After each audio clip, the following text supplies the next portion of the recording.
ఊరు నుండి బాలు ఫ్యామిలీ మొత్తం ఇంటికి వచ్చేస్తూ ఉంటారు. ఇంతలో అక్కడ ఉన్న మీనా తన బ్యాగ్‌ని తీసుకొని రూమ్‌లోకి వెళ్తూ ఉంటుంది. అది చూడగానే అక్కడ ఉన్న ప్రభావతి మాత్రం, "హే! ఎక్కడికి వెళ్తున్నావు నువ్వు? ఇప్పటిదాకా ఊర్లోని కూర్చొని బాగా తిన్నావు కదా! బామ్మగారి అలుసు తీసుకొని అలాగనే ఇక్కడ జరుగుతుందనుకుంటున్నావా ఏంట? మర్యాదగా ఇప్పుడు కిచెన్‌లోకి వెళ్లి అందరికీ కాఫీ పెట్టి తీసుకొని రా" అని చెప్పేసైతే అంటూ ఉంటుంది. ఆ మాటలు వినగానే అక్కడ ఉన్న మీనా, బాలు వాళ్ళు అయితే ఒక్కసారిగా షాక్ అయిపోయి ప్రభావతి వైపు అలా చూస్తూ ఉండిపోతారు.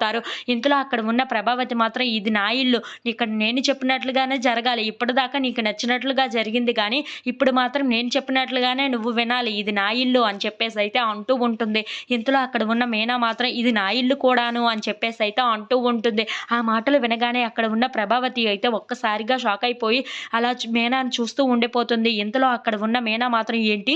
నీ ఇల్లా? నీ మొగుడు ఏమి కట్టించి ఇచ్చాడనుకుంటున్నావా ఏంట?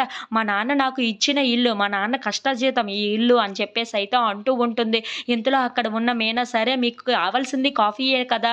నేను నా షాప్ తీసేసి అప్పుడు కాఫీ పెడతాను" అని చెప్పేసైతే అంటూ ఉంటుంది. ఆ మాటలు వినగానే అక్కడ ఉన్న ప్రభావతి మాత్రం, "నీ షాప్‌కి పూలు కొనడానికి ఎవరు లైన్‌లో క్యూ కట్టి ఏమీ లేరులే. ముందు ఇంట్లో ఉన్న వాళ్ళందరికీ కాఫీ ఇచ్చి అప్పుడు ఇక్కడి నుండి కదులు" అని చెప్పేసైతే అంటూ ఉంటుంది.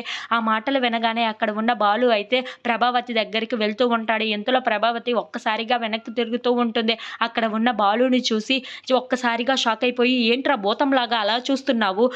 ఎందుకు ఇలా చూస్తున్నావు?" అని చెప్పేసైతే అడుగుతూ ఉంటుంది. తను ఏం చెప్తుంది? షాప్ తీసేసి కాఫీ పెడతానంటుంది కదా! ఆ మాత్రానికే ఇలా అయిపోవాలా? బామ్మ ఏం చెప్పింది? "ఈ ఇల్లు అందరిదీను, నాన్నది కాదా? నీ ఒక్కరిదానిదేనా?" అని చెప్పేసైతే అంటూ ఉంటాడు. ఆ మాటలు వినగానే అక్కడ ఉన్న ప్రభావతి మాత్రం ఏమీ మాట్లాడకుండా మౌనంగా చూస్తూ ఉండిపోతుంది. ఇంతలో అక్కడ ఉన్న సత్యం మాత్రం మీనా దగ్గరికి వచ్చి, "అమ్మ మీనా, మీ అత్తయ్యకి ఆ కాఫీయో, టీయో పడకపోతే గిలగిలా కొట్టుకుంటుంది. నువ్వు ఏం చేస్తావో తెలియదు గానీ కాస్త కాఫీ తన మొఖాన కొట్టేసి అప్పుడు నీ షాప్ తీసుకో అమ్మా" అని చెప్పేసైతే తనని బ్రతిమలాడుతూ ఉంటాడు. ఆ మాటలకి అక్కడ ఉన్న మీనా అయితే, "సరే మావయ్య, ఆ కాఫీ ఇచ్చే వెళ్తాను" అని చెప్పేసైతే అంటూ రూమ్‌లోకి వెళ్తూ